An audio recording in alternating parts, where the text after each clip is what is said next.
네, 선생님 안녕하세요. 네, 안녕하세요. 오늘도 어김없이 네. 선생님께 사주만 한번 제공해드리고 음, 그 이분의 운명, 타고난 앞날 이런 것들 한번 겁이나, 여쭤보겠습니다. 겁이나. PD님이 그렇게 조용조용히 얘기할 때는 아, 뭔가 센 걸 갖고 온 거거든? 겁이나. 생년월일 바로 네. 말씀드릴게요.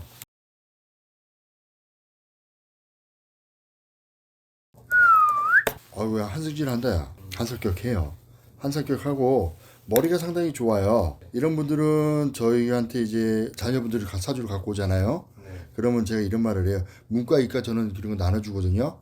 그게 꼭 그 사람이 적성이 문제가 아니라 사주상 봤을 때 그쪽으로 하면 성공한다는 건데 이분 같은 경우는 사실은 문과, 이과 경계선에 있어요. 그렇기 때문에 만약에 이공계 전공을 한다면 세무회계 쪽 아니면 저희 의사 쪽이 낫고요. 문과 쪽 전공한다면 경영학, 경제학 아니면 법대 쪽으로 가야 되는데 네. 왜냐하면 사주팔자에 도화살, 역마살이 있고 돈복이 들었어요.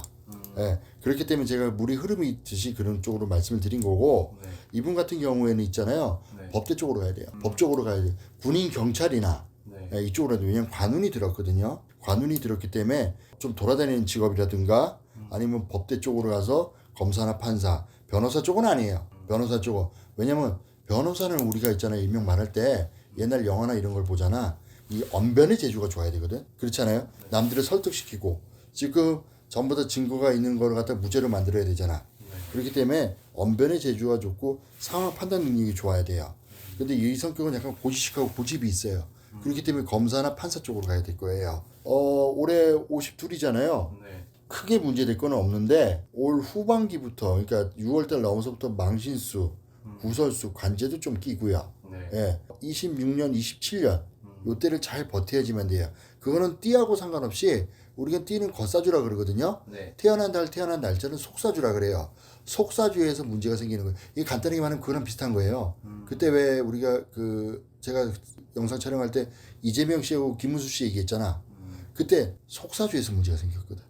그래서 누가 전반기에 좋고 누가 후반기에 나쁘다 이렇게 얘기한 거랑 똑같은 거예요. 이분 같은 경우는 26년도, 27년도를 잘 버텨야 되는데 올 6월 이후부터 문제는 발생하고요. 근데 아마 조금 시끄러울 거예요. 4월 달이나 3월 달부터 해서 네. 슬슬 좀 시끄러울 거고 그때부터 문제는 조금씩 문제가 있었던 건 맞아요. 돈복도 있고 노년에 뭐 다른 거 크게 문제될 거 없고 건강수 따질 때 65세쯤에 간 쪽으로 오는 거하고 콩팥으로 오는 병만 조심하면 되거든요. 뭐가 궁금해요? 이 사람 누구예요? 이 사람은 지금 언론에서 가장 이슈가 되고 있는 인물 중 한 명인 지귀현 판사입니다. 센 사람 갖고 왔네? 판사님? 이제 윤석열 내란죄에 대해 이제 담당 판사. 그게 궁금한 게 아니잖아. 그때 그렇지. 지금 사람들은 누구나 다 가십거리가 가장 중요하니까 그걸 궁금해할 거 아니야. 실제 지금 오늘 촬영 날짜가 오늘 이제 5월 22일인데 예, 오늘 그 업소를 수사를 하러 갔는데 예, 어젠가 예. 이제 그 업소가 문은 닫혀 있었다.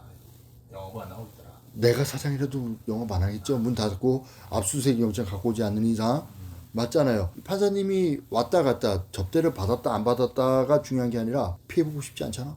진실은 무엇일까요, 선생님? 진실은 무엇일까? 진실을 말한다고 해서 밝혀질까요? 이게요, 사람들이 참 단순한 게 하나 있어요. 진실을 생각을 하고 뭐 하잖아요. 네, 건드리지 말 것은 안 건드리는 게 좋아요. 이 집단이라는 거 있잖아요. 네, 검사 집단, 의사 집단, 판사 집단, 변호사도 마찬가지고요. 변호사는 어떻게 보면 개인적 사업자죠. 문제가 생기면 자기들끼리도 뭉칩니다. 뭉치는 거죠. 나한테 점쟁이한테 들어와서 진실이 뭐냐 그러잖아. 어떤 거야? 그러니까 윤석열 그 전 대통령한테서 그 접대를 받았냐가 중요한 거야? 아니면 술집을 갔었냐가 중요한 거야? 접대를 받았냐? 무술집은 갈 수 있죠. 술은 먹은 걸로 보여. 솔직히 말씀드릴게. 네, 술은 먹은 걸로 보여. 근데 거기서 뭐 성적인 접대를 받았다 이런 거는 없어. 술은 먹은 걸로 보여. 근데 거기가 이제 아무래도 이제 유흥업소이다 보니까 이제 룸살롱 이제 접대 의혹. 어쨌든 도덕적으로는 안 된 부분들이니까. 도덕적으로 안 됐다는 건 접대를 받았을 때는 안 되는 거고 네. 그리고 성적 접대는 나는 없는 걸로 보이고 솔직히 말씀드릴게요. 그런데 업소 자체가 합법적으로 돌아다니니까 허가를 내주는 업소고 네. 불법은 아니죠. 술을 먹으러 갈 수는 있죠. 사람들이 제일 궁금한 건 그걸 거예요. 윤석열 씨한테서 접대를 받았냐 안 받았냐. 학연 지연 나는 솔직히 볼 때 점으로 볼 때 모르는 자리에 나가서 술 한 잔 먹었을 수는 있었다고 생각을 해요. 예. 그런데 그게 관련된 게 꼭 접대를 받 그렇게 보지는 않아요. 왜냐면 이 사람 있잖아요. 의외로 욕심도 많고 고집이 세요. 그리고 자기가 주술 때를 알아요. 그렇게 따지잖아. 윤석열 전 대통령은 내려간 쪽이잖아. 거기 줄을 잡을 필요가 있을까? 막말로 동아줄로 따지면 지금 썩은 동아줄이 됐는데 이 사람 사주 자체는 욕심이 굉장히 이 문제가 뭐냐면 우리가 아이들을 키울 때 있잖아. 이 아이는 관리를 해주세요 이럴 때가 있어. 사람인데 내가 무슨 소리냐면 공부를 시키세요. 환경을 만들어 주시고 잔소리도 해야 되고 뭐도 하고 뭐도 해야 됩니다. 이런 아이가 있고요. 여기 같은 스타일은 뭐냐면 내 욕심이 내가 하는 스타일이거든. 내가 잘 되기 위해서. 그러면 여기는 내가 부모님들한테 뭐라 그러냐면 냅두세요. 지가 알아서 지 욕심 지가 합니다. 옆에서 자기가 하다가 성적이 안 나오면 다독거려 해주고 당근을 주세요. 이런 거 좋은 옆에 가서 이제 친구처럼 따라가 주세요. 이렇게 말을 하고 얘는 지가 뭘 하든 냅두세요. 이런 사주거든요. 사주 진짜 좋아요 이 사람. 예. 이게 성공해서 판사도 했겠죠. 그런데 이렇게 똑똑한 사람이 글쎄 자기 욕심이 있어 자기 욕심대로 가는 사람이 썩은 동아줄을 잡는다? 그거는 아니라고 봐. 왜냐면 어차피 거기서 공천도 안 될 거 아니에요. 판사 끝나고 나서. 그러니까 나는 그다지 그건 아니라고 봐요. 모르고 나갈 수는 있다고 봐요.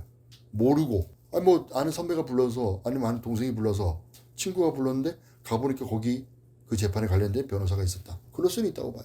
근데 점으로 볼 때 자기가 직접 나서서 하고 그런 건 아니다. 감사합니다. 네. 제가 요번에 상품을 하나 만들었어요. 구독자분들을 위해서. 금전, 사업하시는 분들, 뭐 또 이런 분들을 위해서 자석으로 된 부적을 하나 만들었거든요. 사업장, 영업장에 이렇게 부착해 놓으시면 사업하시는 데 도움이 되실 거고요. 또 혹시 또 몸이 안 좋으신 분들은 건강부라고 해서 제작한 게 있으니 그런 거는 주무시는 잠자리 밑에다가 넣어놓으시면 효과를 보실 수 있습니다. 그리고 전체적으로 만사형통이라 그래서 운이 막힌 사람들, 꼬인 사람들을 좀 개선을 하는 부적이 있어요. 효과가 있으니 구매해 주시면 감사하겠습니다. 구매 방법은 제 사이트에 들어오시면 그 댓글에 달려 있으니까 거기 링크를 클릭하시면 하실 수 있으십니다. 감사합니다.